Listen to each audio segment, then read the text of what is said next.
conurbano juninense, un condado que cuesta cada vez más entrar, pero bueno, nada, vive cada vez más gente, gracias a Dios, en el barrio, estamos bien. ¿Estamos bien, Valeria? Estamos pasando un momento complicado, pero bueno, nada, estamos bien. Si me preguntas en términos personales, te voy a decir que estoy feliz, contenta con esta candidatura, o precandidatura, si se quiere, a intendente. Es algo por lo que he venido trabajando y caminando durante muchos años. También para mí es... ¿Podés decir cuántos son, te acordás? ¿Cuántos años son que ¿De vengo? lucha? De lucha ahí... La verdad que estoy en mi tercer mandato de legisladora, o sea que hace 12 que soy legisladora. Estuve antes con Mario en la gestión, son casi 20 años de trayectoria política, de haber estado primero en la oficina de compras junto con Mario, Sí. después, ¿te acordás? Después en la Contaduría Municipal, después en la Secretaría de Economía, bueno, y después siempre desde la función legislativa, pero también una función legislativa a la que le he dado como un marco muy social, muy de caminar, muy de estar cerca de nuestros vecinos y vecinas, de recorrer cada uno de los barrios, instituciones de nuestra ciudad, de visitar familias, de estar siempre en contacto permanente con nuestra ciudad y con sus necesidades. Y creo que desde ahí hoy llegar en esta altura de mi vida, con toda esta trayectoria, con todo este conocimiento, a aceptar una precandidatura a intendente, creo que es un momento que se dan todas las condiciones para poder aceptarla, que mi grupo político también decida acompañarme y honrarme, y las demás fuerzas acompañarme. La verdad que me parece que es un buen momento, y también creo que es un buen momento para las mujeres, ¿no? Me parece que ese es un punto que hay que tener en cuenta, que después de tantas luchas que vinimos dando, de hecho yo estuve en la Cámara de Diputados cuando dimos la pelea de la ley de paridad, fuimos dando muchas batallas las mujeres en pos de buscar la igualdad en las oportunidades. Y hoy tener la oportunidad de ser candidata a intendente creo que también es un cambio de paradigma que se viene en la vida, y vos que seguramente estás con todas estas reflexiones, podemos ir por ese lado y hablar largo y tendido. Hay una realidad que yo no sé, que quiero saber si vos la percibís. Desde que los que estamos de afuera, los que vemos la política como ciudadanos, que vemos que hay elecciones, que hay campañas, que más allá de tu performance legislativa a lo largo de los años, siempre se mencionaba a Valeria Intendenta. Siempre se dio vuelta alrededor, o sea, alrededor de tu figura, el halo de tu figura, estuvo siempre rodeado por lo que está pasando hoy. Sí, puede ser porque también, a ver... Hablando de la cercanía que vos sí que tenés siempre con la gente, ¿no? A eso me refiero. Sí, bueno, también puede ser porque, bueno, cuando uno hace política y abraza la política, la gestión es donde se pueden dar las respuestas reales y más rápidamente. Cuando uno conduce el ejecutivo, porque la verdad que en una república como la nuestra, donde tenemos ejecutivo, legislativo y judicial, yo entiendo que es desde esa manera, y siempre sí es como que siempre hubo eso de Valeria Intendenta, porque también es un deseo que uno tiene, y que por ahí cuando se ve la trayectoria se termina marcando ese camino hacia donde uno se está dirigiendo. Y bueno, obviamente con errores, seguramente con algunos aciertos, con algunas situaciones que fueron pasando, que nos pasaron a nuestro grupo político, con decisiones que se tomaron en elecciones anteriores, que tomamos en conjunto y que seguimos tomando en conjunto, porque a pesar de esas cosas que nos pasaron, como fue la pérdida de nuestro jefe en su momento cuando pasó lo de Mario, la realidad que nuestro grupo político se consolidó, seguimos trabajando espalda con espalda, codo a codo, y la verdad que lograr hoy tener esta precandidatura para nosotros es seguir honrando su memoria. Antes de entrar de lleno en lo que tiene que ver con la campaña, con la vorágine esta que se está viviendo, muchas veces quedamos en que ibas a venir a charlar, y yo siempre tuve la intención de hablar con vos por saber qué te había pasado a vos en lo personal, al grupo en general, y cómo sentís hoy y vivís hoy la falta de Mario. Sí, efectivamente que hay ausencias que siempre son presencias fuertes, ¿no? La realidad es que la pérdida de Mario fue un momento como para toda la ciudad, para nosotros fue la pérdida de nuestro padre, de nuestro amigo, de nuestro compañero. Fue un momento inesperado, así como fue terrible. Fueron días de no saber dónde estábamos parados, pero bueno, también entendimos que la mejor manera de honrarlo es levantarnos y seguir haciendo como él hubiese hecho dándole para adelante y buscando este objetivo que tiene que ver con que los juninenses vivan cada vez mejor, generar oportunidades, traer y gestionar lo que es necesario para nuestra ciudad. La verdad que entendimos que es así, fueron tiempos difíciles, no lo vamos a tapar, la realidad es que, pero bueno, estamos de pie. Están de pie, sí, se nota, se notó siempre la unión, habrá habido internas como hay en todos lados, pero el grupo siempre tiene un eje que es Mario, porque es imposible que no lo sea, imposible. Sí. Y no hay un día que no lo pienses, ¿no? Obviamente. No hay un día que cada reportaje, cada persona que vas a ver, cada barrio que vas. No hay un momento en ninguna decisión que no pienses, ¿qué me diría? ¿Qué haría? Claro. ¿Para dónde iría? No, bueno, pero bueno, también entendemos que uno, o sea, tenemos que tener nuestra propia impronta, que tenemos que hacer lo que aprendimos de él, que es trabajar, tener empatía, sensibilidad, poder ponernos en el lugar del otro, pero obviamente también respetar que cada uno de nosotros que somos parte de este equipo también tenemos nuestras improntas personales, claro. Y que él nos respetaba mucho con nuestras improntas y nos dejaba mucho ser, así que nada, tratando de aplicar lo que él nos enseñó de la mejor manera. Yo te pido disculpas que te saqué del contexto de la charla, pero fui un poco egoísta y quería escucharte decir esto. Por favor. Nada. Bueno, pero la vida sigue, sí, lamentablemente, las personas por ahí faltan, las ausencias duelen, están presentes, como decís vos, la vida sigue, y ahora después de una decisión, de una línea que bajó de lo más alto, te encontrás con una candidatura unificada, y ¿esperabas esto? Sí, la verdad que nosotros desde nuestro espacio, respetando siempre el frente en el que somos parte, charlando con los distintos dirigentes, siempre independientemente del cierre de último momento y también reconocer a quienes tuvieron que deponer sus candidaturas, como en el caso de Clara o en el caso del doctor Garbe, la realidad es que siempre nosotros trabajamos buscando la unidad porque entendemos que la unidad es un valor, y es un valor en el marco y en el contexto del que nos toca vivir.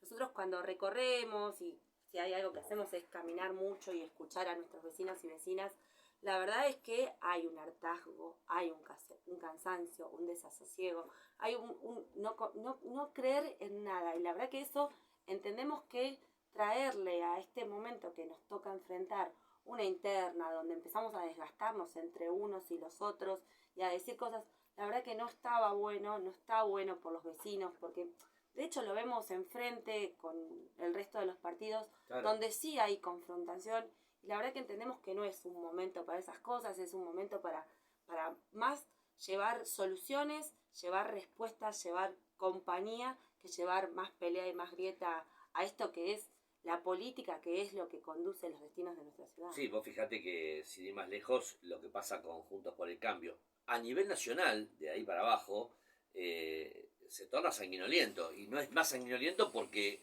es de Juntos por el Cambio.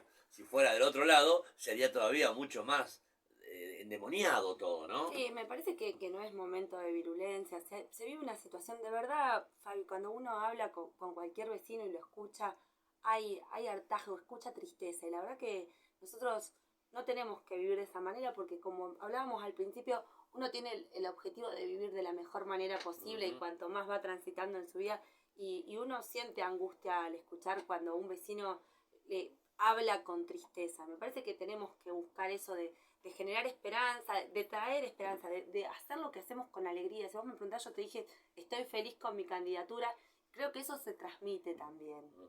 Claro que se transmite. Cuando recorres, hace ya tiempo que lo estás haciendo, puntualmente ahora, de cara a las elecciones, ¿qué percibís que la gente está necesitando de forma más inmediata? La verdad que uno, obviamente que tenemos que fijar prioridades, porque las necesidades son inmensas. Hoy la prioridad es el mantenimiento en los barrios. Lamentablemente hay una falta de mantenimiento, y de hecho lo podemos ver la semana pasada cuando llovieron durante 2 días de manera leve o de manera tenue, no llovió, sí. No fue una lluvia intempestiva que fue de repente, cómo quedaron abnegadas la mayoría de las calles de nuestra ciudad. Eso habla de una falta de mantenimiento, lo vemos con el tema de la poda, lo vemos con el tema de los baches, lo vemos con el tema de las calles, lo vemos con el tema del mantenimiento en general. Ahora están poniendo luces de LED y yo celebro que pongan, porque la verdad que el gobierno local lo que ha hecho, lo poco que ha hecho lo ha hecho bastante bien, y eso hay que celebrarlo, pero la realidad es que falta y falta muchísimo. Y eso tiene que ver, es el primer reclamo que encontramos en cualquier barrio de nuestra ciudad. Y obviamente, Fabi, el tema de la seguridad es un tema que Me gustó lo que dijiste, porque dijiste lo poco que ha hecho, lo ha hecho realmente bien.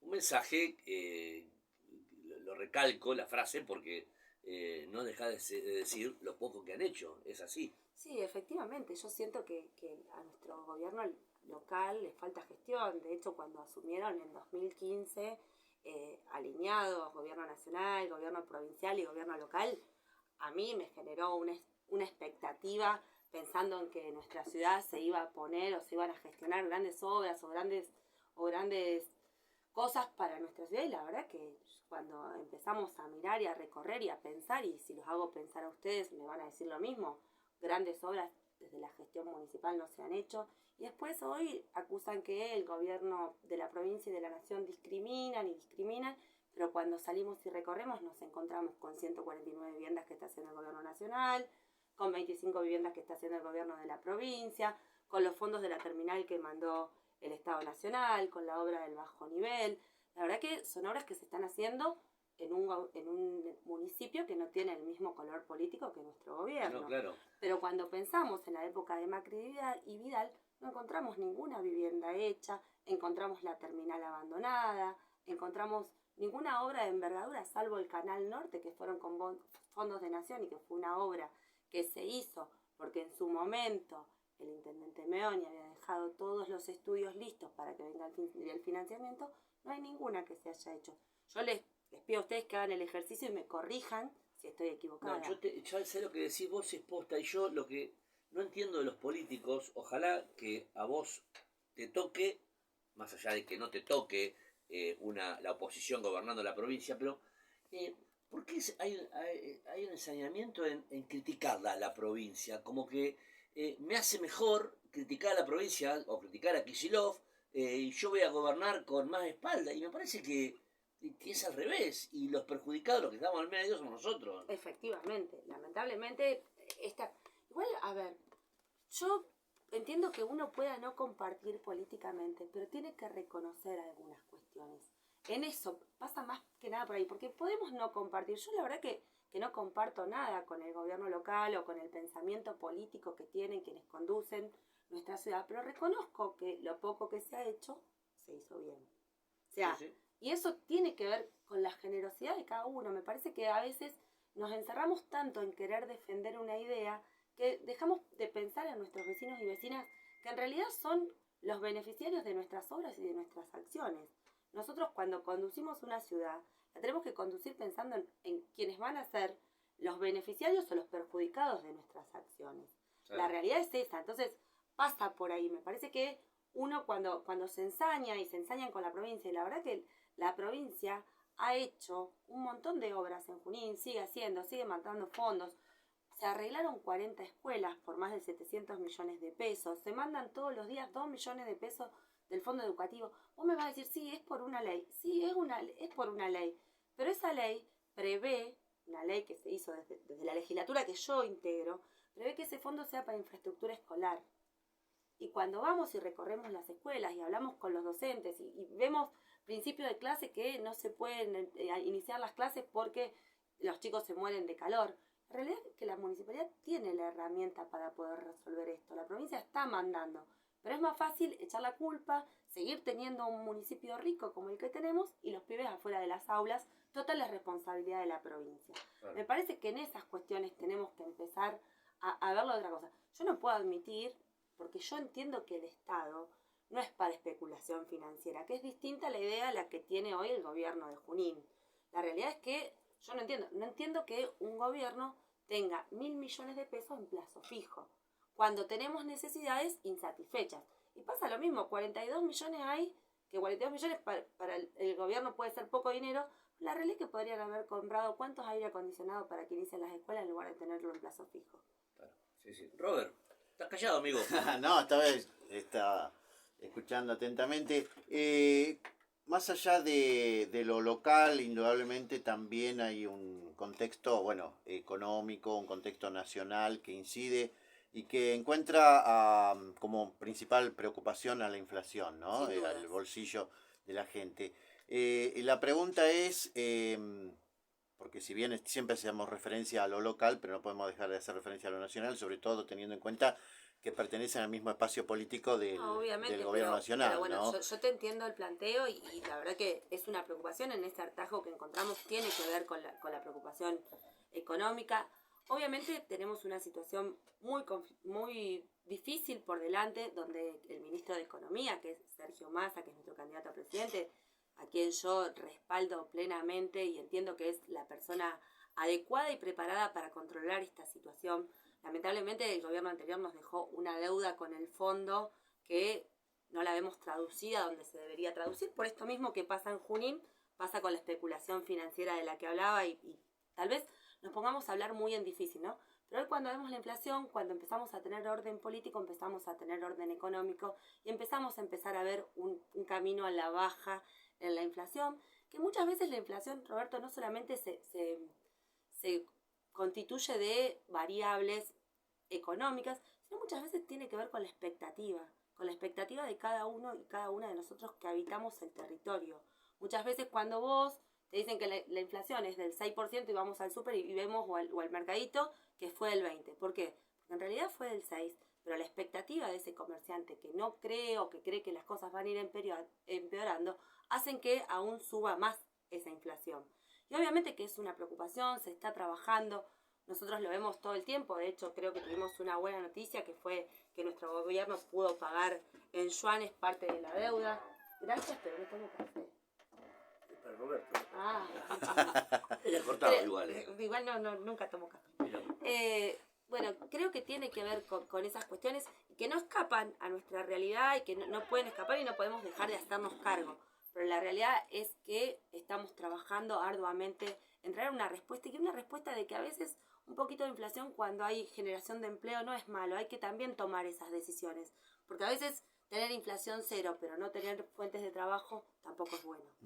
Pero precisamente menuda tarea tienen ustedes, porque además de convencer y de presentar las propuestas locales, tienen que generar esto que vos decías, confianza en quien es ahora actualmente el ministro de Economía, que indudablemente tomó un ministerio prácticamente incendiado y con otra realidad mucho más grave, indudablemente, y que sigue siendo delicado, pero tienen que generar esa confianza para que, por ejemplo, el comerciante no aumente el 20% mes a mes sus precios, ¿no? Sí, Como es un menudo desafío el que tienen que hacerlo y por ahí se necesitan palabras bastante convincentes y porque bueno, los ejemplos no abundan en esto de generar confianzas hacia quien pretende ser el futuro presidente, ¿no? No, obviamente que es un trabajo, pero yo no tengo dudas de que Sergio es quien más conoce, quien más está preparado para ser el próximo presidente y aparte tiene lo que hay que tener para hacer política, que es audacia. Si él no tuviese audacia en el momento que agarró el Ministerio de Economía, nadie lo quería agarrar y la situación de nuestro país no hubiese sido la que es hoy. No nos podemos olvidar que partimos de hace 8 meses, 9 atrás, cuando agarró el Ministerio de Economía o cuando asumió el Ministerio de Economía Sergio Massa, nuestro gobierno estábamos para irnos en el helicóptero, ¿no? Y hoy estamos competitivos en una elección. La realidad es esa y eso tiene que ver con esto de que se está mejorando la expectativa, se está mejorando la situación lentamente, pero tenemos una solución. Incluso también, Roberto, no podemos dejar de ver, hacernos cargo de lo nuestro, pero tampoco podemos dejar de ver lo que hay enfrente, las propuestas que hay enfrente. ¿Y cuáles también son, hay que convencer con las propuestas que tienen los demás. ¿Y cómo convencen, cuáles son esas propuestas que tienen desde Unión por la Patria para convencer a los demás? En lo nacional y en lo local también, ¿no? No digo lo provincial porque Axel Kicillof parece teniendo una performance, las encuestas lo indicarían así, pero ¿cómo hacen, qué propuestas tienen para convencer, sobre todo en lo local y en lo nacional, ¿no? Bueno, la realidad es que en lo nacional la propuesta que tenemos es torcer el rumbo económico, que es fundamental de una vez y para siempre, pero no torcerlo a costa de préstamos como hicieron algunos, o privatizando empresas como hicieron o como se propone, queriendo decir que aerolíneas no es necesario tenerlo, o el ferrocarril, están hablando de no tener ferrocarriles, de las otras propuestas que tienen que ver con el otro lado. La realidad es que nosotros creemos que hay que tener trabajo nacional, hay que fomentar la industria nacional, hay que apostar a nuestro país y no apostar a endeudarse con el Fondo Monetario o con quien fuese el organismo que se quisiese. Nosotros creemos que hay que generar las divisas, creemos en vaca muerta, creemos que se van a generar los ingresos necesarios para poder salir adelante y también creemos que hay que dar un cambio a la matriz productiva. Nosotros no podemos seguir exportando granos. Lamentablemente es así. Lamentablemente es lo que otros creen, porque si nos ponemos a hablar de historia, arrancamos desde ahí y la situación no es cómoda. Nosotros venimos a proponer un país que sea industrial, un país que genere trabajo, que tenga una autonomía real y que no sigamos dependiendo como dependemos de las potencias extranjeras. Y con respecto a lo local, venimos a proponer también, como dije antes, hay muchas cuestiones para cambiar. Hoy cuando uno recorre los barrios, cuando va caminando por la ciudad, ve lo que son los centros de salud, los CAPS, donde la verdad que hoy nuestros vecinos no encuentran una respuesta ni siquiera para vacunarse. Bueno, ni hablar del mantenimiento. Obviamente proponemos poner en funcionamiento nuevamente los CAP, empezar a poder formar una UPA que tiene que ver con un hospital de baja complejidad para nuestra ciudad, para también poder ayudar al hospital interzonal que hoy está colapsado. La realidad es que al no tener las unidades sanitarias funcionando como corresponde, tenemos el hospital colapsado. Hoy quien tiene que ir con un cuidado, con un control de niño sano al médico, termina en el hospital porque en la salita de primeros auxilios no tiene el profesional que se lo pueda hacer. El hospital es interzonal. Hoy también tenemos una situación con el sistema de salud donde quien tiene obra social muchas veces no se puede atender en el privado por los costos que conlleva y termina en el hospital, aunque el hospital cobre por esa atención, porque después sabemos que está el SAMU, que es el sistema por el cual se recauda quienes tienen obra social para poder hacer obras, pero la realidad es que la situación del hospital es complicada, dada la gran cantidad de demanda que tiene, a la situación que está atravesando, y tenemos que nosotros los juninenses colaborar para poder sacar demanda al hospital. El hospital es interzonal, no nos olvidemos. Sí, y si pensamos hace 40 años atrás, cuando era prácticamente la mitad de los habitantes que somos hoy en Junín, ¿cuántos hospitales había, Fabi? 3. Niños, ferroviario y regional. San José y regional. Exactamente. El de niños de San José, claro. Entonces, ahora, hay un tema que... bueno, eso por un lado, sigo. No, yo te quería preguntar esto, relacionado con el hospital. ¿Tenés alguna visión respecto...? Porque yo creo que Junín... es un polo de salud. Junín es un polo de salud. Y Junín tiene muy buena medicina. Sin Más duda. allá de que, bueno, algunos se queje. Pero para mí tiene muy buena medicina y lo he experimentado. Sin duda. Bueno, no importa. A lo que voy es que tengo la obsesión de que algún gobierno provincial, barra local, barra nacional, barra lo que se te ocurra, independientemente del color político que tenga, un día nos pongan el hospital a la altura de las circunstancias. Sí, obviamente. No se puede lograr, no lo logró nadie. Bueno, pero a ver, porque cuando se intenta hacer algo nos suceden cosas y creo que la realidad es que vamos camino a hacer esto pero necesitamos llevar respuestas de otro lado. Hoy el hospital no es para los ciudadanos de Junín, es un hospital interzonal. Sí, correcto. O sea, que recibe de todos los municipios que tienen sus propios hospitales. Entonces eso hace que colapse el hospital regional. Por eso entendemos que tiene que haber un hospital municipal. La realidad es esa. Y creo que hay probadas muestras de que tanto la salud pública como la privada pueden trabajar conjuntamente y de hecho quedó demostrado coordinadamente quedó demostrado en la pandemia. Me parece que es importante también tejer esos puentes y esas redes de coordinar estas cuestiones. O sea, vos tenés el objetivo de que si pudieras, si de vos dependiera, abrirías un hospital local. Sí. No lo sabía, por eso te pregunto y me conforta la... Sí, la creo, no sé si pero creo que de baja complejidad es necesario, o sea, para cualquier, o sea, tiene que ser el primer centro de atención de enfermedad. La verdad que es fundamental potenciar la prevención. Claro. O sea, la realidad es que necesitamos hacer prevención, necesitamos vacunar, tienen que estar activos los centros de salud como corresponden. Cuando uno habla con los empleados de salud del municipio, de hecho yo tengo mucha relación con muchos empleados municipales, la realidad es que en los últimos 8 años 50 profesionales de la salud dejaron de trabajar en el municipio. Tenemos que preguntar por qué. Claro. Hoy hablábamos del tema inseguridad y hace poco, inseguridad en Junín, pero hace poco hubo un hecho en General Pinto que trajo a la memoria, por lo menos yo lo recordé porque lo viví de cerca, lo de sucedido en marzo de 2013 cuando se originó en principio una pueblada que luego terminó en hechos violentos, algo parecido a lo que pasó en Pinto. Con Karen Campos. Exactamente. Y además se venían, y justamente en una semana posterior hubo también otro homicidio, se veían hechos en Junín bastante violentos en aquel tiempo, año 2013 también, año electoral, indudablemente, en la gestión de Mario Meoni como intendente, hubo movimientos en las cúpulas y eran también la inseguridad, se vivía de una manera bastante violenta, ¿no? Es decir que la inseguridad siempre está presente en todas las gestiones y a veces también tiene que ver, multicausal, indudablemente, también muchas veces influenciado por esto que hablábamos también, contextos económicos difíciles, de mucha adversidad y hasta también de cierta desigualdad, ¿no? Siempre seguramente que eso influye, contextos económicos, estupefacientes, pero también el caso de Pinto es un caso particular donde podemos hablar de un poder del cual no se habla, ¿no? Que es la justicia. Uh-huh. ¿Cuántas causas tenía el asesino? O sea, y estaba en libertad. La realidad es que muchas veces la responsabilidad parece que fuese de quien conduce la ciudad, pero la realidad es que tenemos que hacer un mea culpa entre todos. ¿Esta justicia local también pasa para vos?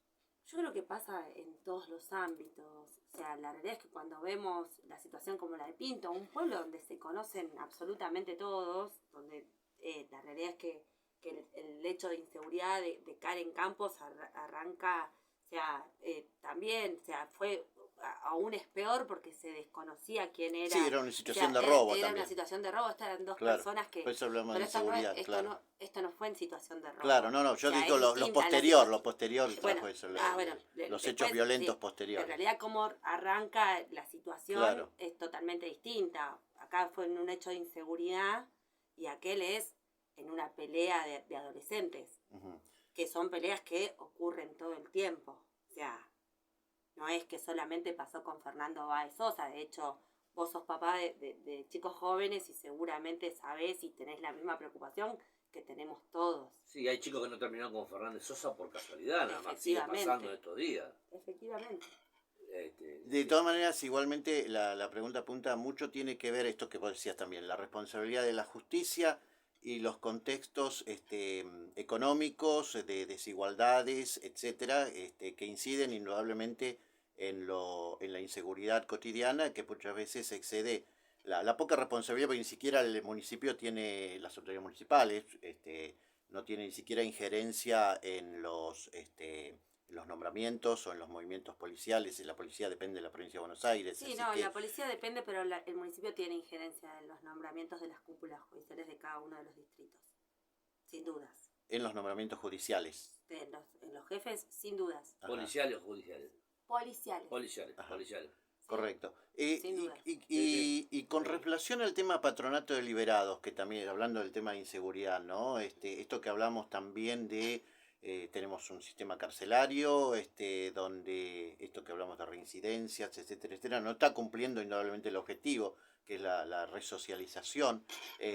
También es una deuda pendiente que se tiene actualmente desde la gestión actual. ¿Cómo ves también? Porque se apunta mucho también al tema patronato liberado, justicia. Igual no es de la gestión actual, es una deuda que tenemos en los 40 años de democracia, me parece. O vos lo viste bien en algún momento y hay alguna receta por el cual por ejemplo, el tema de... Sí, hay deudas de 40 años, el tema de la ley de narcotráfico, el tema de las leyes de minoría, etcétera. Efectivamente, el patronato de liberados no es una cuestión que hoy está fallando, sino que es una cuestión que viene fallando hace 40 años. Claro, cuando- también todo esto indica que es muy fácil Ay. ser oposición en una previa electoral, ¿no? No, a ver, yo no Porque sé. te agarrás de los, me refiero a la nacional y provincial, obvio. Ah, Te a agarrás, ver. te agarrás de los defectos de lo que no está haciendo bien la que está gobernando. Bueno, la realidad es que hay un montón de cuestiones. Nosotros somos, a pesar de ser oficialismo de nación y provincia, somos críticos de la justicia. Creemos que hay que hacer una reforma en Sí, el claro. sistema judicial y creemos que de esta manera, o sea, a ver, ¿por qué los jueces, la mayoría de nosotros no sabemos quiénes son los jueces, o algunos sabemos un poquito más quiénes son los fiscales, pero la verdad es que una vez que llegan a los cargos, están toda la vida sin revalidar nunca más, que no es lo que nos pasa a ninguno de todos nosotros. Sí, una La cronicidad la patológica. realidad es que sí. tenemos que empezar a pensar en todas estas cuestiones, tenemos que empezar a ponernos a democratizar la justicia de alguna manera, me parece que es importante. Pero bueno, hay un montón de deudas que tenemos como país, como provincia. La provincia de Buenos Aires es una provincia que viene de situaciones muy conflictuadas, de desigualdades muy marcadas. La realidad yo creo que Axel Kicillof ha hecho, por más que vos lo quieras sacar del plano de los debates, ha hecho una excelente gestión comparada con quienes fueron los anteriores. La realidad es que se ha visto una provincia definitivamente en marcha y no solamente eslogan, y por ahí faltan un montón de cuestiones, y sí faltan. Y faltan un montón de cosas, y sí faltan. La realidad es que faltan, y para eso hay que seguir trabajando, hay que seguir proponiendo, hay que seguir estando en los lugares que hay que estar para poder mejorar estas cuestiones. Hay un tema en la discusión de la provincia, hay un tema que tiene que ver con las escuelas. Ellos, los que están siendo oposición, dicen que manejó mal Kicillof las escuelas, el tema de las escuelas y la educación. Y Kicillof subió al gobierno considerando que ellos, de todas las escuelas que dijeron que iban a abrir, no abrieron ninguna. La verdad que son chicanas. A ver, cuando vemos, podemos hablar con cualquier docente a ver en qué situación se encontraban con el gobierno anterior, en qué situación se encuentran hoy, en qué situación se encuentran los pibes. Sí, afrontamos una pandemia donde muchos se agarran de que los pibes no tuvieron clases, que las escuelas cerradas. Las escuelas, con el esfuerzo de los docentes de la provincia, de alguna u otra forma estuvieron acompañando a nuestros pibes, estuvieron dando clases virtuales. ¿No fue lo ideal?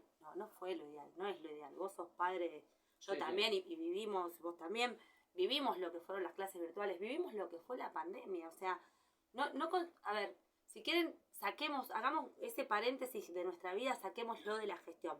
La verdad que en estos 2 últimos años, la gestión de Kicillof garantizó 180 días de clase, no hubo paros, se invirtió en escuelas, se hicieron escuelas.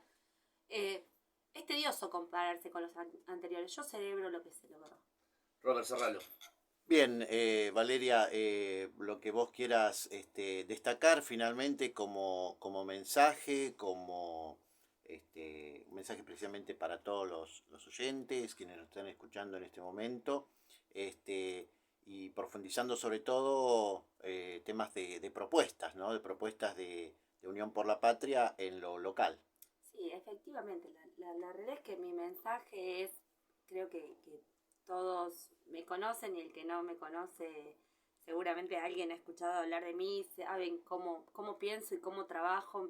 Creo que lo importante es que cada vecino y cada vecina se sienta acompañado, que sepa que si nos toca hacer gobierno de esta ciudad, que no tengo dudas que nos va a tocar, van a tener las puertas abiertas y una mano para atender y acompañar en cada situación. Aún cuando a veces hay que decir que no, también estamos dispuestos a decir los no necesarios. Y obviamente estamos pensando con mi equipo, con todo el gran equipo que hemos formado, en proponerles a los juninenses distintas temáticas que tienen que ver con seguridad con el tema prevención, con generar una guardia de cercanía, como en algún momento fue la policía local, que creemos que las cámaras de seguridad no tienen que estar para contarnos lo que ya pasó, para ver los accidentes que suceden todos los días en nuestras calles, que es un tema que tenemos que abordar como prioritario. El tema del tránsito es un problema que tenemos sin resolver desde hace años, que venimos tapándolo, y la realidad es que es un gran problema que nos afecta todos los días a todos y a cada uno de nosotros. Vamos a trabajar en un plan de viviendas municipal, independientemente de quién sea el gobierno, sabemos que se puede hacer desde Junín este plan de viviendas que es tan necesario y que es un reclamo. Y obviamente que el mantenimiento de nuestra ciudad va a ser una prioridad, y una prioridad porque es lo que nos piden todos los días nuestros vecinos. Nosotros egoístamente nos fuimos a hablar en esta charla mucho a la provincia y a la nación. Por eso cuando vuelvas antes de las elecciones vamos a profundizar un poco más en el tema del que estabas hablando recién, que es el tema de lo local. Gracias, Valeria. Por favor. Éxitos.